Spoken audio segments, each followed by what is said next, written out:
Muy buenos días, alumnos. Hoy día vamos a trabajar en una unidad llamada Coordinación y Regulación. La clase consiste en estudiar el sistema nervioso central. Bueno, Colegio Santa María de Aconcagua, Ciencias Naturales, el eje es Biología, curso segundo medio, profesora María Eliana Figueroa. Vamos a estudiar, como le dije, el sistema nervioso central. El objetivo de la clase es estudiar las partes y funciones del sistema nervioso humano, principalmente el sistema nervioso central. Para empezar, vamos a preguntarnos, ¿qué es el sistema nervioso?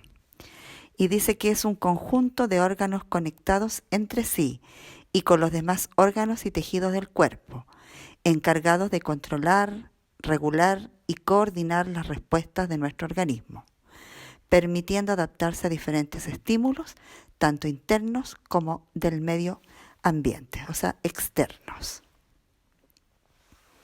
Funciones del sistema nervioso. Tiene básicamente tres funciones. La primera es sensorial o sensitiva. Capta estímulos del ambiente y del medio interno del organismo. También es integradora, es decir, analiza la información recibida y selecciona la respuesta.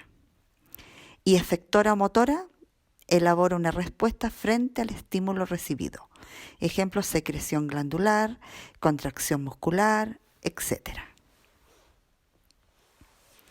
Bueno, aquí tenemos un mapa conceptual, ¿no es cierto?, sobre el sistema nervioso a grandes rasgos. El sistema nervioso central dijimos que está constituido por el encéfalo y la médula espinal. Básicamente en el encéfalo tenemos bastantes órganos, estructuras, pero vamos a estudiar las más importantes, que son el cerebro, el cerebelo, el bulbo raquídeo. En esta clase no vamos a trabajar con el sistema nervioso periférico, que tiene que ver con los nervios, solamente nos vamos a dedicar a estudiar el sistema nervioso central. Bueno, ¿qué es el sistema nervioso central? Es la parte del sistema nervioso constituido básicamente por encéfalo y médula espinal.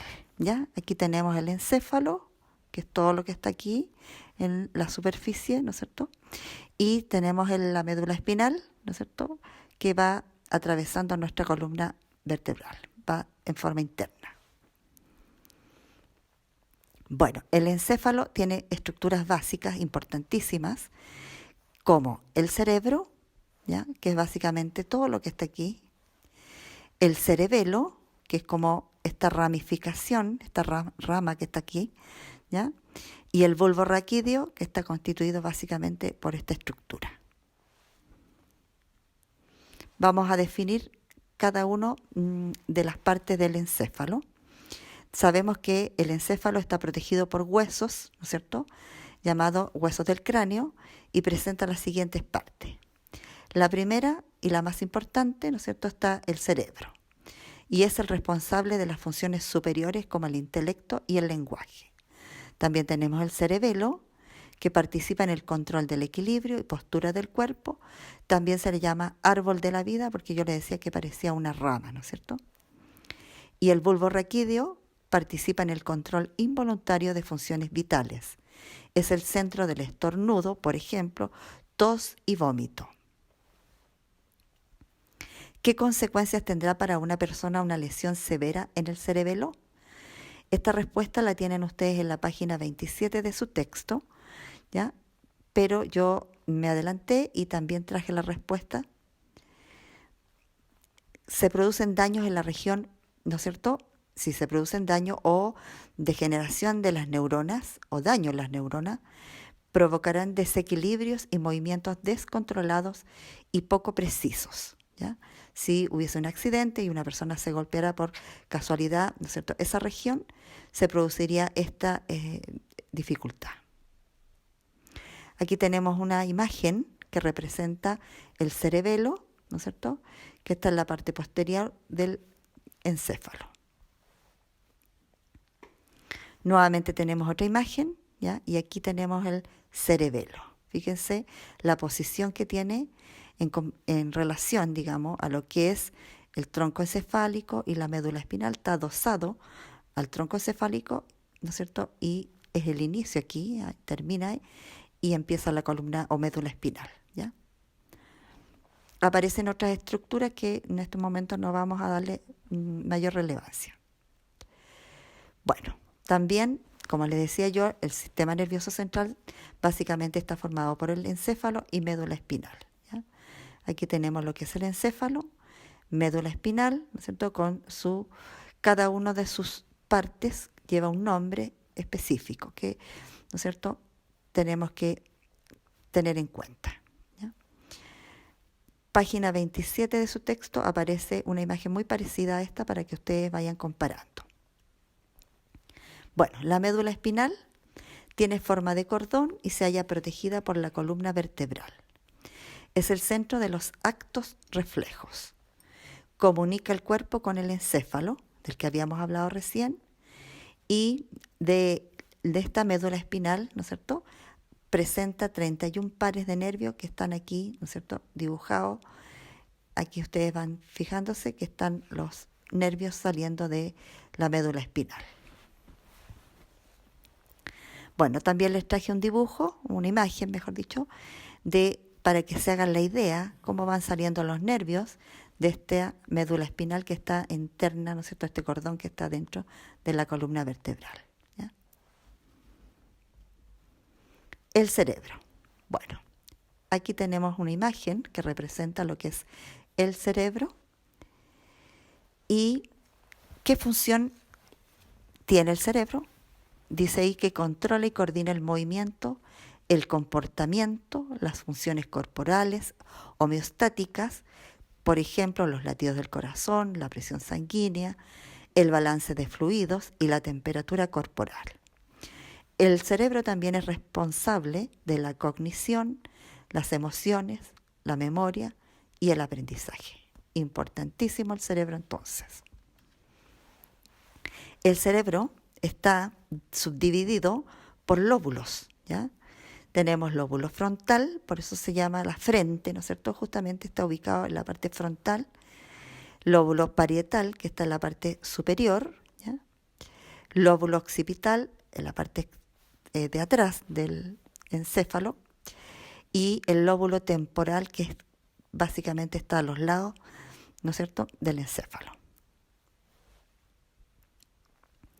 Bueno, las funciones del hemisferio cerebral. El hemisferio cerebral se divide por una cisura, ¿no es cierto?, en dos partes, hemisferio derecho.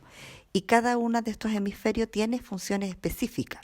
Por ejemplo, el hemisferio cerebral izquierdo tiene la función de la habilidad numérica, el lenguaje escrito, el razonamiento, el lenguaje hablado, todo lo que es habilidades científicas y el control de la mano derecha, ¿ya?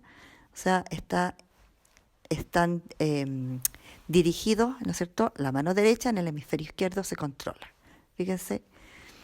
Y el hemisferio del cerebro de derecho, ¿no es cierto?, en funciones del hemisferio cerebral derecho, tenemos, por ejemplo, la pericia, la percepción tridimensional, el sentido artístico, la imaginación, el sentido musical y el control de la mano izquierda, ¿ya? Son funciones del hemisferio derecho. Otra estructura importantísima, en el encéfalo tenemos el tronco encefálico, que es esta estructura, ¿no es cierto?, en rojo que aparece en la imagen. Bueno, la función del tronco encefálico es control de la respiración, control del aparato cardiovascular, control parcial del funcionamiento digestivo, control de movimientos estereotipados del cuerpo, control del equilibrio, controla los movimientos oculares y es la estación de relevo para señales de mando del sistema nervioso superior, ¿ya? Aquí tenemos el tronco encefálico con cada una de sus estructuras particulares, ¿ya? Entonces, esto sería lo que es el tronco encefálico. Bueno, como conclusión, el sistema nervioso central es el centro integrador de respuestas. Recibe y transmite información desde y hacia el resto del cuerpo mediante la red de nervios del sistema nervioso periférico. La complejidad de su respuesta es mayor a medida que ascendemos en él. La médula espinal es responsable de respuestas más simples, llamados reflejos, comparada con aquellas que da el cerebro, ¿ya? O sea, el cerebro es, como decir, el comando del cuerpo humano. Bueno, también les voy a dejar una tarea que consiste en realizar un mapa conceptual sobre el sistema nervioso central, ¿ya?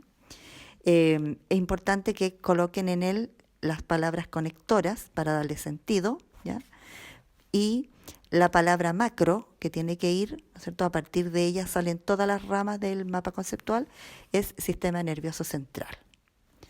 Las dudas y respuestas, el trabajo, ¿no es cierto? Que es el mapa conceptual, me las envían al correo que está aquí abajo, santamariakim2020 gmail.com. La fecha de entrega es el lunes 11 de mayo del 2020, ¿ya? Para no comprimirlos con tantas tareas, estoy dando bastante plazo recién para la segunda semana de mayo, ¿ya? Así que espero que se encuentren muy bien de salud junto a su familia y que, por supuesto, hagan todas las tareas que tienen que hacer.